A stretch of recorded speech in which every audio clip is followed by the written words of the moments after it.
It was an overturned kerosene lamp being blamed for a fire that killed two Amish children in Stanwood, Michigan. The Mecosta County authorities say a fire broke out in a bedroom at the Stanwood home yesterday and took the lives of 2-year-old Abraham Miller and 10-month-old Elmer Miller. The boys' parents were milking cows in a nearby barn when a passerby alerted them to the flames.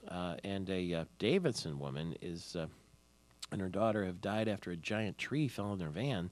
The Calhoun County Sheriff's deputies say it happened on North Drive in Convis Township. Deputies say the 46-year-old woman was westbound, and the large oak tree crushed the vehicle. The mother and 11-year-old daughter were pronounced dead at the scene. A 13-year-old daughter was airlifted in serious condition to Bronson Hospital. Awful news this morning. And an investigation underway into a barn fire now in Olive Township that killed 300 pigs in Ottawa County. Firefighters from 5 communities were called to Memory Acres Farm in Olive. The blaze was just raging, as we understand. No one was able to save any of the animals. They were being prepared for market.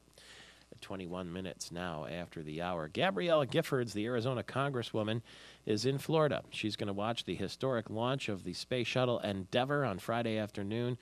Private jet took Giffords from her Houston area where she's been recovering from a gunshot wound to the brain. As you'll recall, her husband is going to command the Endeavour on its 25th and final mission to the International Space Station, and that will be no dry eye in the house, I'm sure, if she appears on camera during the launch. Parents encouraged to take their daughters and sons to work today. It's part of the educational experience. National Bring Your Daughters and Sons to Work Day is today. Stocks made some gains yesterday after a news conference by the Fed Reserve Chairman Ben Bernanke. It's his first regularly scheduled press conference.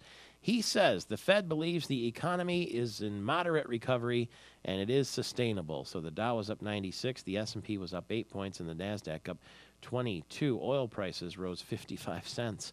Starbucks profits are up. Can you believe that? When are they going to reach the zenith?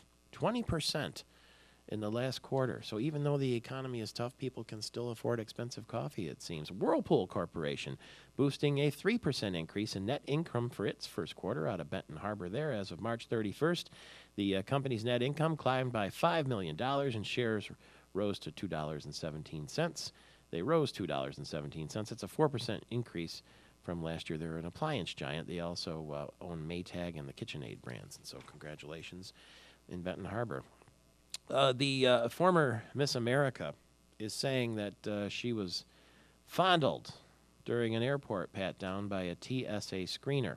Susie Castillo, who was Miss America in 2003, said she was groped. She refused to enter a naked body scanner at Dallas, Texas, and so she's saying that agents used their, they've been approved to use their palms and fingers to probe airline customers' bodies for hidden weapons, including breasts and other private parts. And so this screener, according to former Miss America, well, let's just say he was a little invasive.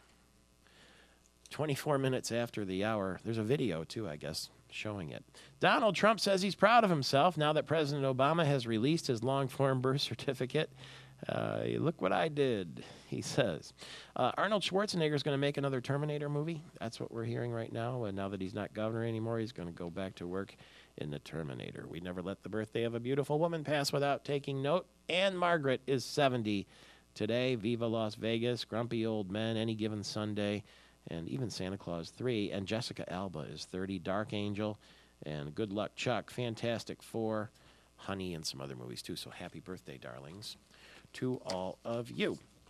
Jane Seymour, who we know has a great Michigan connection because she comes to Grand Hotel on Mackinac Island very often after making that movie Somewhere in Time.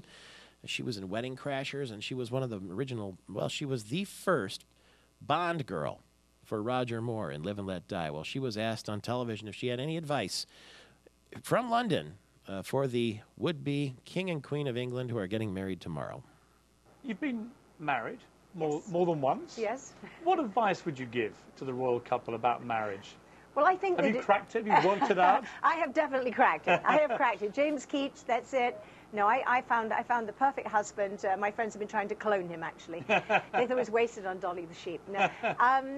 I think that, in my day and age, it was a million years ago, you couldn't live together before you got married. And I think the fact that they have lived together and do know one another and they've had time to get to know one another that way. I think that's really important. I think it's just a different world we're in right now. I mean, Charles and Diana, of course, a very different situation. She was 19 years old. Charles was in his 30s. He had to marry somebody, you know, who'd never had sex. Let's spell it out.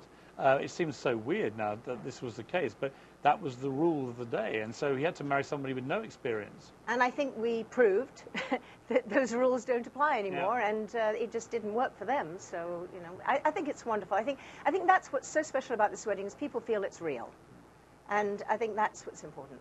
Full coverage tomorrow on this program. It's Michael Patrick Shields.